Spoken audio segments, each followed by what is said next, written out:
के महीने की कथा निकाल कर सुनना। उसमें कहा था आपके पास कुछ भी नहीं है तो 108 चावल के दाने चढ़ाइए, 108 मूंग के दाने चढ़ाइए, 108 आप चाहे तो सरसों के फूल चढ़ाइए, 108 चाहे तो सफेद पुष्प चढ़ाइए, 108 चाहे तो गुलाब की पत्तियां चढ़ाइए।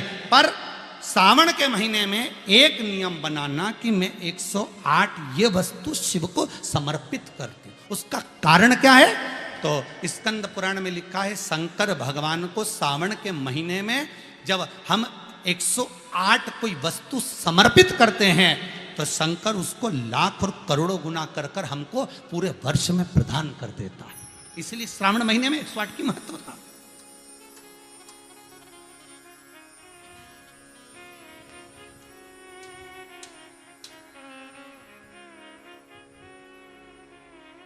बाबा से विनय निवेदन, उसके चरणों का स्मरण।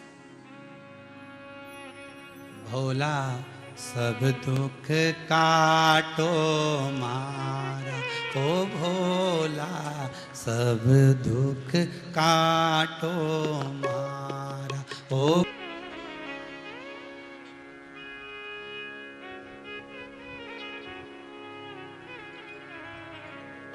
नियम ऐसा लो जो सज जाए। नियम ऐसा, कभी ऐसा नियम मत लेना जो ना सजे हो। नियम कौन सा लिया जाए? सावन के महीने में आप भी नियम लो, हमें मना नहीं, पर नियम वो लेना जो तुम साथ सको। कई कई माताएं अपने बच्चे को कसम दिला देती, मेरी सौगंध खा तू सुबह 6 बजे उठ जाएगा। अब कसम तो दिला दी ने, 6 बजे एक दिन तो उठ गया ने, बाकी का दिन तो क्या मतलब ऐसा नियम दिलाने से? तो नियम होना चाहिए। तो कहा क्या नियम लिया जाए? तो पत्नी बोली देखो अन्न का भाग मिले घर में ना मिले, एक काम करो तुम तो बेलपत्री का नियम ले लो कि अपन 108 बेलपत्र शंकर को चढ़ाएंगे, बस इतना। हाँ ठीक है। अब बहुत पैसे वाले हो गए ना तो तुम्हारे यहाँ कोई बेलपत्री तोड़ के भी दे जाएगा, थोड़ा धन मिल जाएगा, दे जाएगा। धीरे धीरे धीरे धीरे बेलपत्र का नियम लिया। एक वृक्ष से बेलपत्र लेकर आते और उस बेलपत्र को लाकर शिव जी को चढ़ा देते।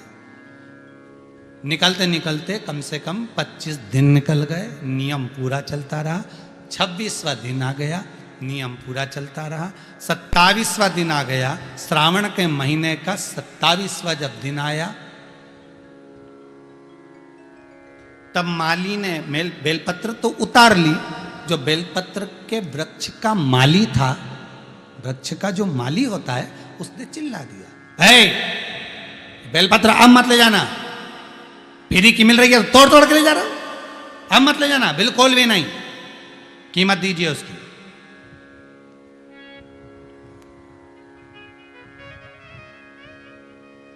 पूरे विश्व में, भारत की धरा पर, देश विदेश में, पिछली कथा में कहा था 1 जून से लेकर 25 जुलाई तक बेलपत्री वृक्षारोपण महोत्सव मनाना।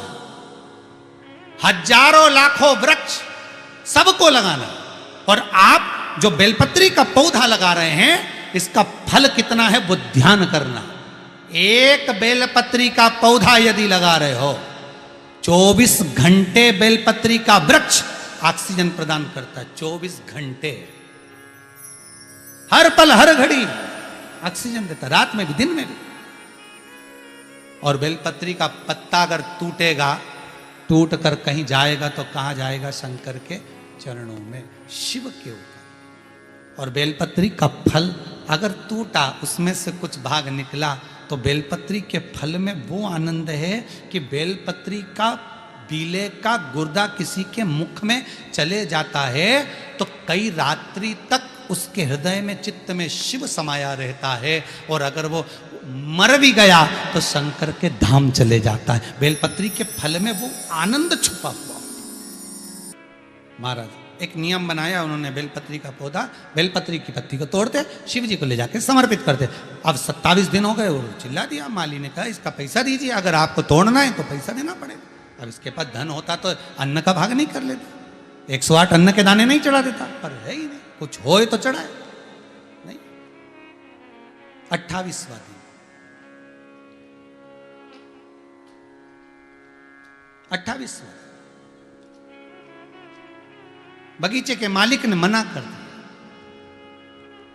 बगीचे का मालिक मना कर देता है, नहीं। अब 28वां, दोनों बेलपत्री के वृक्ष के सामने से निकल कर जा रहे हैं और बेलपत्री के वृक्ष के सामने से निकल कर जाते जाते आंख में अश्रु भरे हैं। बेलपत्री के वृक्ष को देखकर हाथ जोड़कर कहते हैं शंभु, शंकर। शंभु का मतलब क्या है? ये शंभु जो है ना, ये संबोधन बदला गया, नहीं तो स्वयंभू था।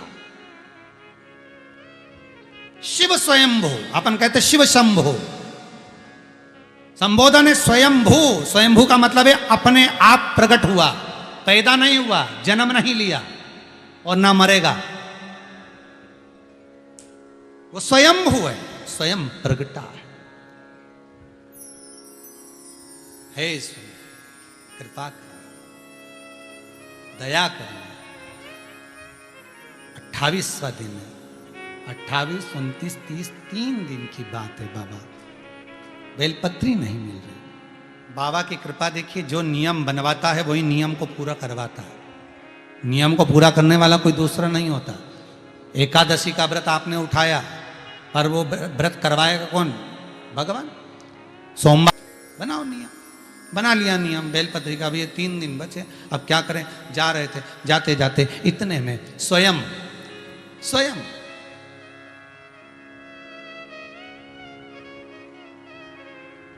एक छोटा सा बालक बेलपत्री की पत्तियों को अपनी झोली में भरकर लाया और बालक कहता है, मां, ओ मां, ले ये बेलपत्री ले। आप रोज मंदिर जाती हो ना, मैंने आपको देखा था मंदिर जाते हुए। आप बेलपत्र चढ़ाती हो ना, मैंने आपको देखा था। मैंने मन में सोचा एक बार मैं भी बेलपत्र चढ़ाऊं, पर मेरी मां मुझे जाने नहीं देती ना, इसलिए मैं बेलपत्र आपको दे देता हूं। आप ये बेलपत्र शिव को समर्पित कर दो।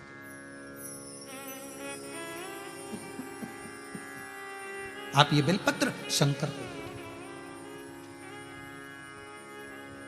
आंख में से जल बह रहा। कहते हैं बेलपत्री को पानी में क्या धोया? अश्रु में धो दिया। जैसे सुदामा के चरण को भगवान कृष्ण अपने नयन अश्रु में धो देते हैं। ये दोनों वैश्य, दोनों बनिए पति पत्नी बेलपत्री को अश्रु में धोते धोते शिव जी के धाम में ले जाकर समर्पित कर देते। नियम पूरा। कौन पूरा करा रहा है? भगवान। समय आया, दूसरा दिन फिर आ गया, 29वां दिन था। 2 दिन और बचे थे। शंकर जी को लगा क्या करा जाए। भगवान शंकर ने पार्वती से कहा, पार्वती आज तुझे जाना चाहिए। कल गणेश गया था, आज तू जा। ये अपने परिवार की जवाबदारी है। जब कोई अपना व्यक्ति अपने घर में आता है तो उसको निभाना अपना फर्ज है। आपके घर में कोई आएगा तो गद्दा कौन लगाएगा? आपको लगाना है। तकिया किसको देना है? आपको देना है। चादर किसको देना है? आपको देना है। कम्बल किसको देना है? आपको देना है। भोजन किसको कराना है? आपको कराना। अगर कोई अपने मंदिर में आ रहा है और बेलपत्री का उसका नियम है तो नियम कराए तो उसको निभाना भी तुम्हें पड़ेगा। भाई 4 मेहमानों में से 3 तो रोटी खा रहे और एक व्यक्ति की एकादशी का व्रत है, वो नहीं खा रहा, तो खिचड़ी कौन बनाएगा? अरे बोलो तो जम के, कोई दूसरा बनाएगा कि पड़ोसन को फोन लगा के बोलोगे देखो हमारे यहाँ तो भैया हम खिचड़ी नहीं बनाएंगे, तुम्हारे यहाँ मेहमान में भूख लगी है और इसका व्रत है तो तुम कहीं पे भी जाके खा, पर हम खिचड़ी। फर्ज तो अपना है ना, अपने यहाँ आया है तो खिचड़ी भी अपने को बनाना पड़ेगी। भाई बनाओ खिचड़ी, बहुओं से कहो खिचड़ी बनाओ, एक कप व्रत है। उसी तरह भगवान, नियम तुमने लिया है, व्रत तुम्हारा कर रहा है तो निभाना उसको पड़ेगा। जाओ पार्वती। पार्वती बोली मैं कहाँ जाऊं? बेलपत्री दो, जाओ बेलपत्री दो। हाँ, पार्वती जी बोली बेलपत्री मैं और वृक्ष से उतारूंगी तो मुझे वो आनंद की अनुभूति नहीं होगी। और ध्यान दीजिए इस कथा पर।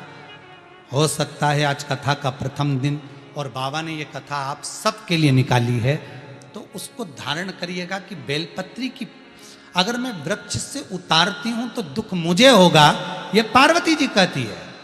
शिव महापुराण की विद्धेश्वर संहिता उमाखंड भी कहता है, आप एक बेलपत्री का वृक्ष लगाओ और लगाने के बाद उसको पूर्ण तरह से पोषित करो, खाद डालो, पानी डालो, उसको पूर्ण तरह से बड़ा करो, तो तुम किसी पेड़ की बेलपत्री तोड़कर शंकर को चढ़ाओगे तो शंकर स्वीकार करेगा। मालूम पड़े पेड़ एक नहीं लगाया और सारे गांव की बेलपत्री तोड़ तोड़ के शंकर को चढ़ाया, और कि मेरे बराबर कोई धर्मात्मा नहीं, तो शंकर बोले तेरे बराबर कोई ढोंगी भी नहीं। शिव भी कहेगा तुम्हारे बराबर कौन है ढोंगी, कौन प्रपंची। एक बेलपत्री का पौधा नहीं लगाया, एक बेलपत्री का पेड़ नहीं लगाया, और सावन के महीने में सारे गांव की बेलपत्री तोड़ तोड़ के शंकर जी को चढ़ाया, और एक बेलपत्री को कभी पोषित नहीं करा, और उल्टा गया और मालूम पड़े बेलपत्री की इतनी बड़ी बड़ी डालियां सब तोड़ तोड़ के ले आया, सारी तोड़ ले आया, और उसमें पत्ती पत्ती निकाल के डालियों को बाहर पटक दिया। अरे दोष है, एक वृक्ष नहीं लगाया और सारी पत्तियां तोड़ तोड़ के हर महीने सावन का पूरा महीना चढ़ा चढ़ा के शंकर को प्रसन्न कर रहे। और एक दो तो कह कि हमने तो पैसे से खरीद ली, हमने 50 रुपए दिया ना मालिक, हमने कहा तो 108 गिन के लाना, वो तो 108 गिन के लाया, ने 50 रुपए लिए, तो जिसने लिया वो भी दोषी। माली ने कौन सा पेड़ लगाया कहीं जाके बेलपत्री का, ये फूल का लगाएंगे तो बिकेगा, या पत्ती कौन सी बिके, शंकर जी के तो फ्री का आइटम चढ़े, बाकी के सब देवताओं उनके अच्छा जोरदार गिफ्ट का आइटम, इनके तो फ्री का आइटम। बेलपत्री देखो तो फ्री में मिल जाए, पानी देखो तो फ्री में मिल जाए, धतूरा देखो तो फ्री में मिल जाए, उन्हें कौन ले जाए, वो कांटा के धतूरे के घर में ले जाके रखे, सब फ्री में। आंकड़े का फूल देखो तो फ्री में, समी का पत्ता देखो तो फ्री में, मैं कौन कांटे का पेड़ घर में ले जाए, तो सब फ्री का आइटम। और उनके साथ जो रहे वो भी फ्री, कहीं पे भी मिल जाए, बारिश चले तो वो तो फ्री। बस इनके जिसने देख लिया वो फ्री नहीं दे पाता। एक बार ग्राउंड में अगर देख लिया नहीं बब्बा फ्री, तो फिर तुम फ्री नहीं घूम सकते, उधर मत जाना, क्यों, शंकर जी का फ्री। बाबा भाई वही, अगर वो दिख गया तो तुम फ्री नहीं हो पाओ। बड़ा शिव बड़ा अलमस्त है, शंकर बड़ा आनंदित है, बड़ा आनंद, बड़ा मस्त है शिव, ओ घड़ी है वो।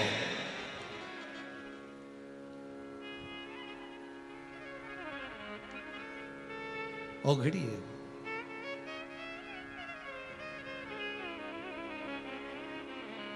अब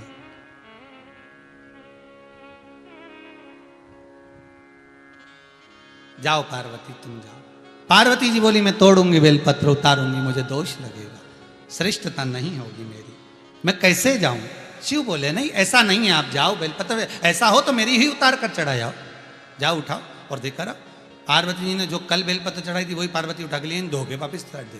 पार्वती जी ने बुढ़िया का रूप रखा, बूढ़ी का रूप रखकर एक जगह पर पार्वती जी सुंदर वस्त्र पहनकर बैठ गई, और जाते जाते पथिकों को रोक रही हैं। पार्वती जी रोक रही हैं पथिकों को, ए भैया रुको, ए भैया रुको, सावन का महीना चल रहा है, बेलपत्र ले जा। पर कोई बेलपत्र लेने को तैयार नहीं, कोई नहीं ले रहा। ये दोनों जा रहे थे, इन्होंने कहा माँ क्या बात है। माँ कहती है मेरे पाँव में तकलीफ है, मैं जा नहीं सकती, ये बेलपत्र आप ले जाओ। शिव महापुराण की कथा कहती है कोई महाकाल जा रहा है, कोई सोमेश्वर जा रहा है, कोई मल्लिकार्जुन जा रहा है, कोई काशी जा रहा है, कोई विश्वनाथ जा रहा है, कोई केदारनाथ जा रहा है। कोई व्यक्ति अगर 12 ज्योतिर्लिंग में जा रहा है, आप खुद नहीं जा सकते, कुछ भेज नहीं सकते, तो एक बेलपत्र को ओम नमः शिवाय लिखकर एक कॉपी में, कोई रजिस्टर में उसको रखकर सीधी की सीधी उस कॉपी को ओम नमः शिवाय लिखकर शंकर के पास भेज दो। कह देना ये बेलपत्र निकालकर शिव को चढ़ा देना। हमारे के पास में पार्वती जी ने दिया, ये लेकर चले। पार्वती जी ने जो दिया था वो शंकर जी को समर्पित करा। नियम इन्होंने लिया था, पूरा शिव जी ने किया। 30वां दिन बेलपत्री नहीं मिली। सावन आने दो, बेलपत्री के वृक्षों में पत्तियां मिलना बंद हो जाती है, बहुत सारे लोग धर्मात्मा इकट्ठे हो जाते हैं। निवेदन है उतनी ही तोड़ना वृक्ष से जितनी आपने लगाई हो, जितनी आपने लगाई। अरे सीधा सीधा बात है भाई, फल उतना ही मिलता है। वो कहे ना, अब 30वां दिन शिव जी का नाम लेकर घर से निकल गए। वृक्ष पर से पत्ती आने नहीं है। पार्वती जी ने शंकर जी से कहा, गणेश जी चले गए, मैं भी चली गई, कार्तिक रुष्ट होके श्री सेलम में बैठे हैं, अब तुम ही बचे हो। बहुत बहुत अच्छा परिवार है शंकर पार्वती का, इनके जैसा परिवार दुनिया में किसी का नहीं होगा।